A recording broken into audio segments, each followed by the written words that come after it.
A so-called grassroots movement as fake as the purportedly spontaneous Tea Party protests that broke out on tax day, as fake as the Kenyan birth certificate of President Obama that has been posted online, which refers to a city and a republic that did not yet exist, as fake as Governor Palin's oath to serve the people of Alaska for 4 years. Our fifth story on the countdown, the astroturfing of health care reform in a desperate bid to defeat it. Remarkable new video tonight of fake grassroots protesters working from scripts. It is likely, however, that most voters in that congressman's district are in favor of significant health care reform. The Texas 25th, Mr. Doggett's, one of the most liberal in that state. It is even more likely that most protesters in that audience did not even live in Congressman Doggett's district. Patients United, a front group maintained by corporate-funded Americans for Prosperity, now busing people all over the country to town halls, probably including to this one in Philadelphia yesterday. These tactics, both the phony protests and the sycophants applauding the phony protests, do the tactics surprise you at all?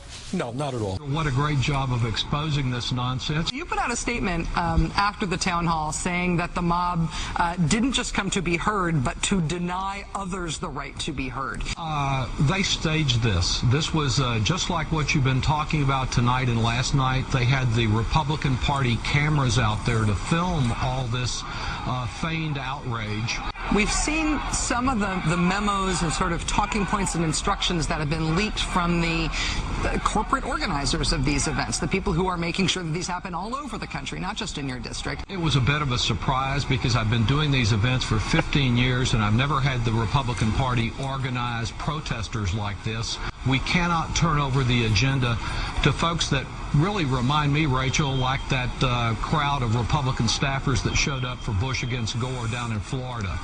I saw some of the clips of people storming these town hall meetings. The last time I saw well-dressed people doing this was when Al Gore asked me to go down to Florida when they were recounting the ballots, and I was confronted with the same type of people. That also popped out at me, that she singled out the well-dressed people. But to me, that felt like a cover, because we often think, and we've seen Democrats on the other side of the fence who've gone after people in a much more violent way when they're protesting. To me, it seemed like she was trying to disguise the fact of why these people look so normal. Do you think there's a legitimate grassroots opposition that's going on, or is this an astroturf type of thing? I think they're astroturf. You be the judge of carrying swastikas and symbols like that to a town meeting on health care. It's not about bashing Democrats. It's not about taxes. They have no idea what the Boston Tea Party was about. They don't know their history at all. This is about hating a black man in the White House. This is racism straight up. That is nothing but a bunch of tea-bagging rednecks. It's getting heated, and now we know what the guys on the left think about those guys on the right. Welcome, everybody. I'm Neil Cavuto. You rant, they rave, not about your rant, but you.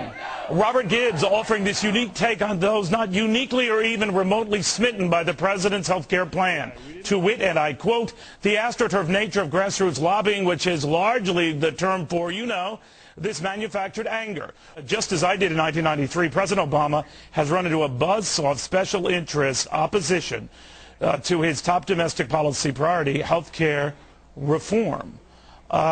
He is more or less saying, guys, that he's facing off against the most powerful special interest in Washington, who launched a furious campaign to preserve the status quo. Simply put, they're at it again. It's difficult, the White House says on its blog at whitehouse.gov, to get a handle on, quote, rumors and, quote, disinformation about health care reform. So the White House makes this request, quote, since we can't keep track of all of them here at the White House, we're asking for your help. If you get an email or see something on the web about health insurance reform that seems fishy, send it to flag@whitehouse.gov.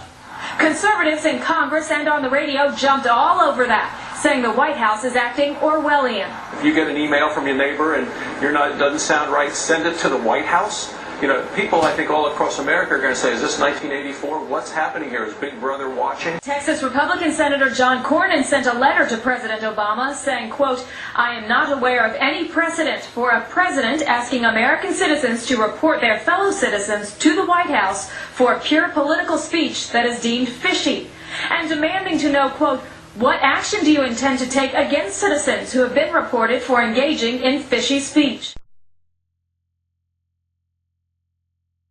desperate Republicans and their well-funded allies are organizing angry mobs, just like they did during the election. Their goal? Destroy President Obama. I've never heard the president or the White House or any of the spokespeople ever call Americans an angry mob for coming out and just speaking their mind. Well, we're treading very dangerous ground when the president does that, or when any substantial leader would do so, because what does it do, Glenn? You know what it does. It dehumanizes those voices. It suggests that they're staged and not real, and therefore you can ignore them and think of them not even as people.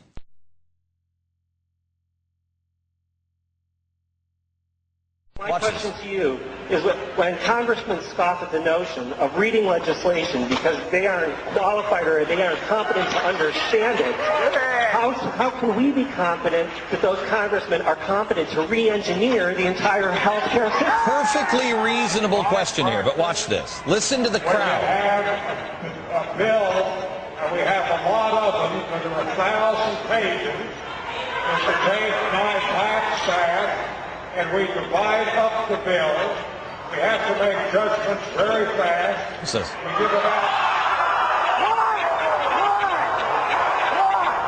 People, Keith, know their country is being stolen in the cover of darkness. They know.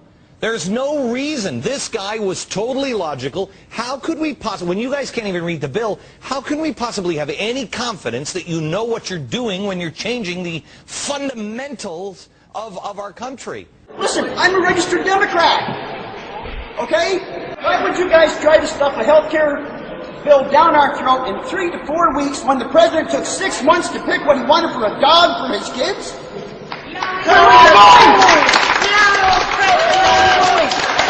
they close the doors, no public meeting! No public meeting! No public meeting!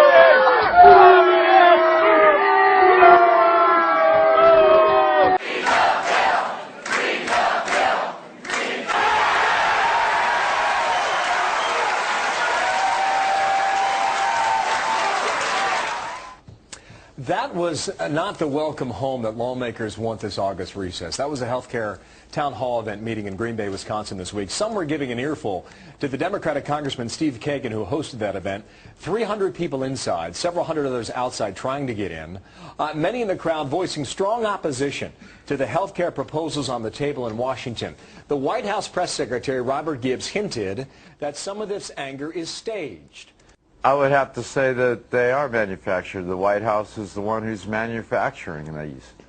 We're just out there trying to express our point of view and express our First Amendment rights.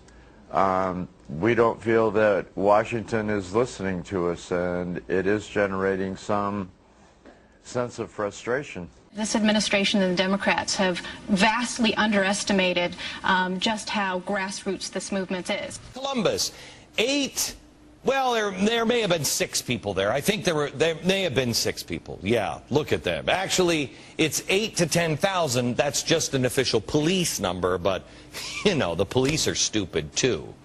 Completely ignored by the media. They didn't cover it. Why? Well, Paula Abdul is leaving American Idol. Did you know that? Is Michael Jackson still dead? Oh, I almost forgot. They'd cover this if it was real anger. But it's fake anger. They just want a discussion, not fake, angry, pretend mobs.